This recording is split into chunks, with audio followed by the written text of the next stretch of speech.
Joseph H. Peterson. Semen retention. Turning energy into focus and direction. Introduction. Have you ever wondered why some days you feel focused and driven, while on others your energy drops for no clear reason? I've been there too. There was a time when I felt restless, distracted, and constantly chasing quick dopamine hits without realizing how they were shaping my habits. That experience made me curious about how impulse, discipline, and energy connect, and that's what led me to this book.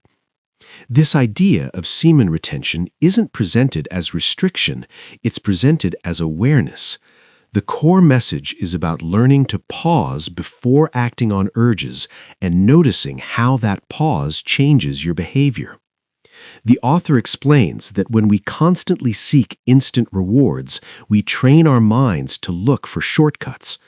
Over time, motivation fades, clarity slips, and our sense of control weakens. Retention becomes a way to break those loops. Instead of reacting automatically, you create space between the urge and the action. In that space, you choose direction. You decide where your energy goes, into work, creativity, presence, or personal growth. Step by step, discipline turns into stability, and stability turns into confidence. The book blends biology, psychology, and habit building. Not every claim may feel convincing, and that's okay. The real value sits in the practice of self-regulation and energy redirection. It treats retention not as the final goal. Chapter 1. Desire without control drains energy. Impulse often shows up quietly. It feels harmless in the moment, a quick release, a brief escape, a small way to avoid discomfort. But the real cost appears later. Drive drops. Focus feels cloudy. The mind grows restless, searching for the next shortcut instead of sticking with effort. The idea explored here is that sexual desire carries a strong form of inner energy. The claim is that when this energy is spent too often, it doesn't return to support growth, discipline, or momentum. When it is held and managed instead of released automatically, that same energy can be redirected into action, ambition, and purpose. Even if the biological explanation remains open to debate, the behavior pattern behind it is easy to recognize. When indulgence becomes frequent, the brain starts learning a habit. Reach for relief instead of progress. Comfort becomes the priority. Tension is avoided. Work feels harder. Patience feels heavy. Over time, this cycle shapes attitude, motivation, and confidence. Retention breaks that cycle by allowing tension to stay present.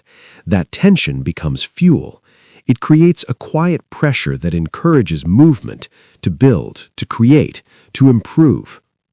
The pattern isn't unique to sexuality. The same loop appears with sugar, social media, endless scrolling, and every habit that promises instant reward. The issue isn't the activity itself. The issue is repetition without awareness. By resisting impulse, you practice waiting. Waiting strengthens discipline. Discipline expands choice. Instead of reacting automatically, you gain. Chapter 2. Dopamine discipline matters more than morality. Many books talk about control and discipline in moral terms, but the real conversation here is about the brain and how it responds to dopamine. When we chase quick pleasure again and again, the mind starts adjusting to that pattern. It learns to expect fast stimulation. Over time, ordinary tasks feel flat, slow, and uninteresting.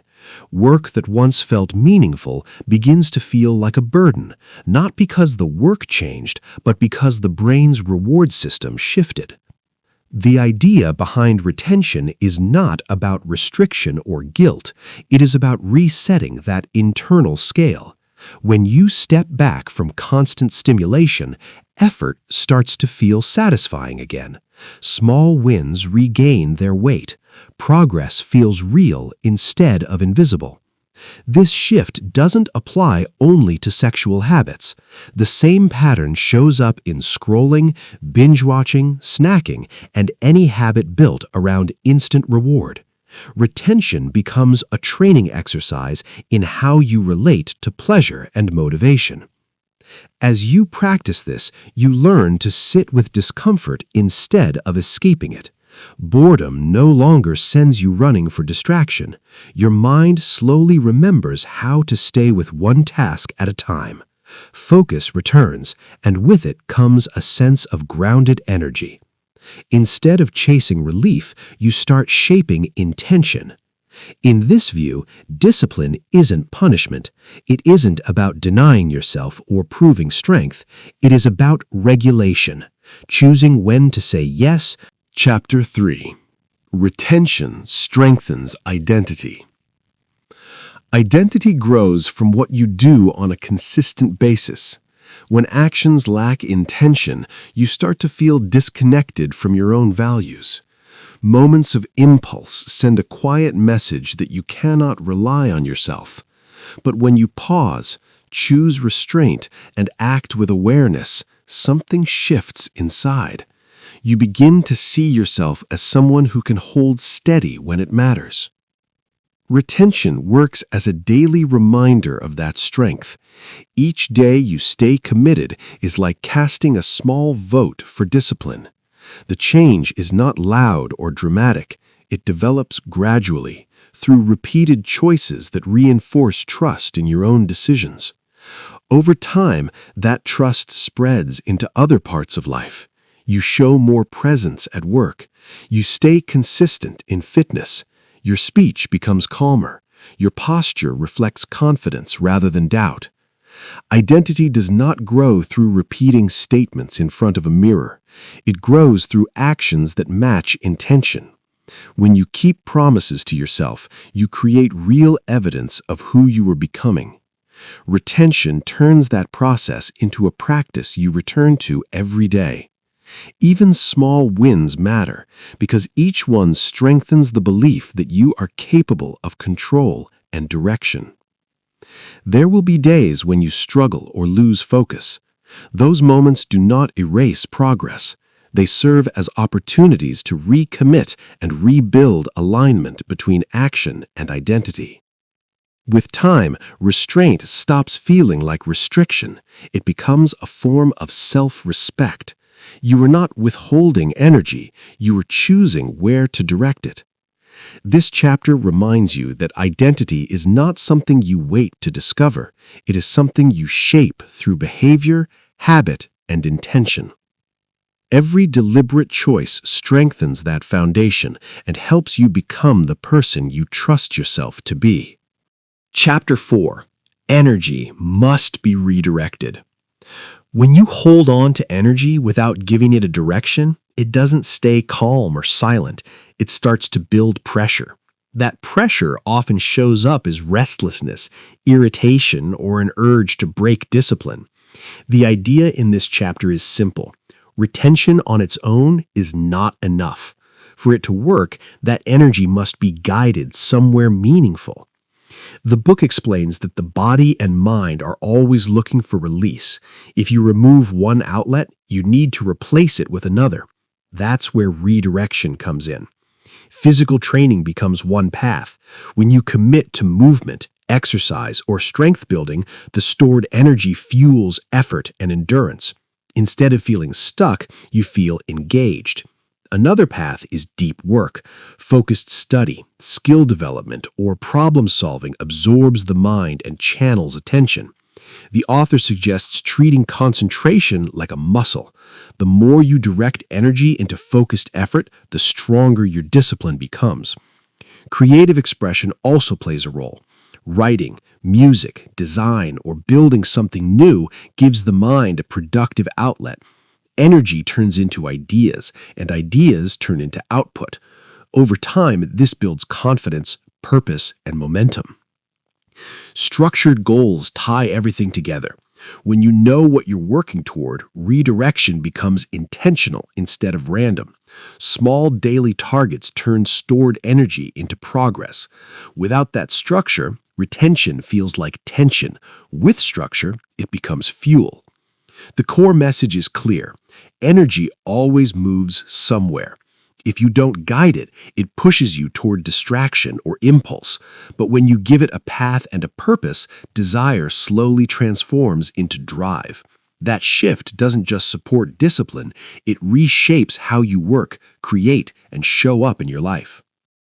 Chapter 5. Structure beats willpower. When people talk about self-control, they often think it's all about willpower. But willpower rises and falls. Some days you feel strong, other days you feel tired or distracted. This chapter explains that real progress comes from structure, not from constantly pushing yourself through force.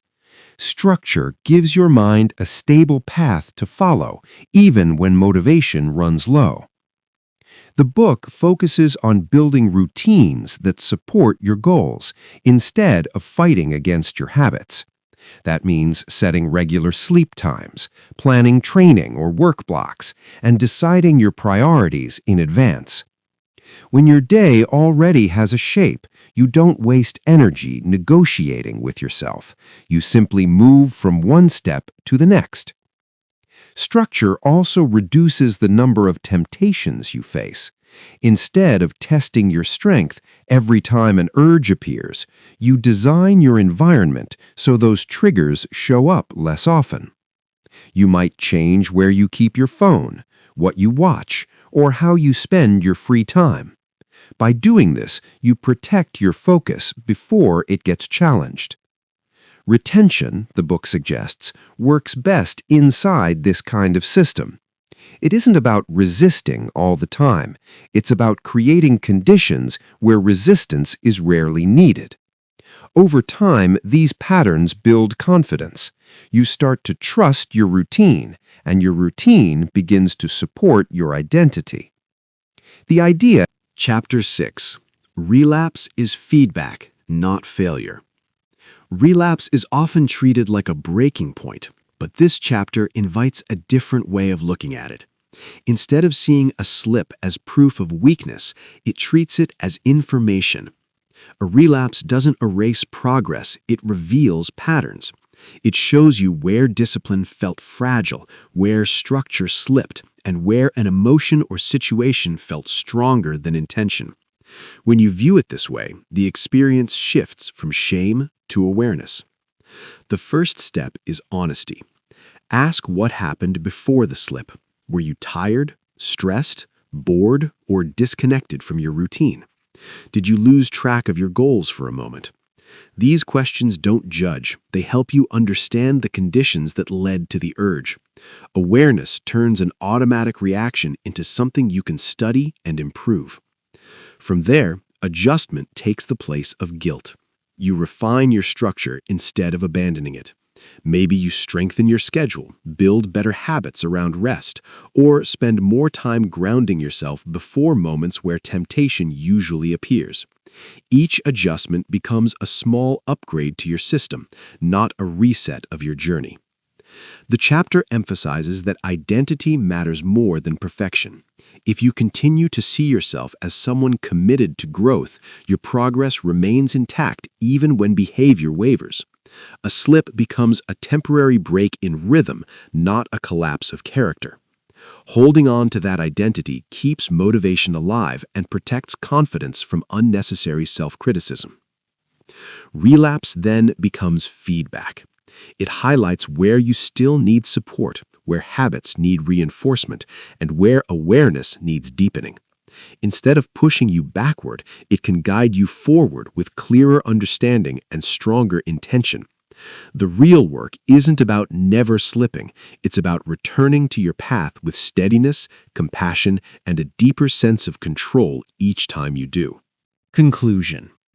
As we wrap up, remember that the real message isn't just about retention.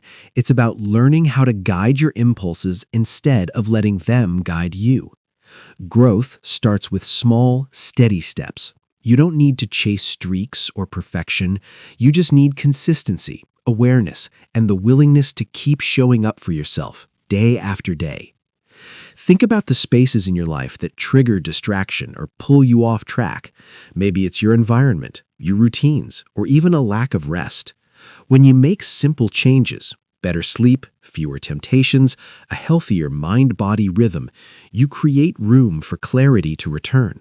And when that clarity shows up, you start noticing how your energy shifts, how your focus strengthens, and how you feel more present in your own life. Each day, direct that energy with intention. Put it into meaningful work. Let effort absorb tension. Give yourself quiet moments too, because stillness helps you see your thoughts and choices more clearly. Track how you feel, not just how many days you've held on. Notice your focus, your confidence, your effort. That's where real progress lives. And if you slip, don't let it turn into a spiral. You don't lose your progress, you simply rebuild your structure and move forward again. Retention is just a tool. The deeper outcome is discipline.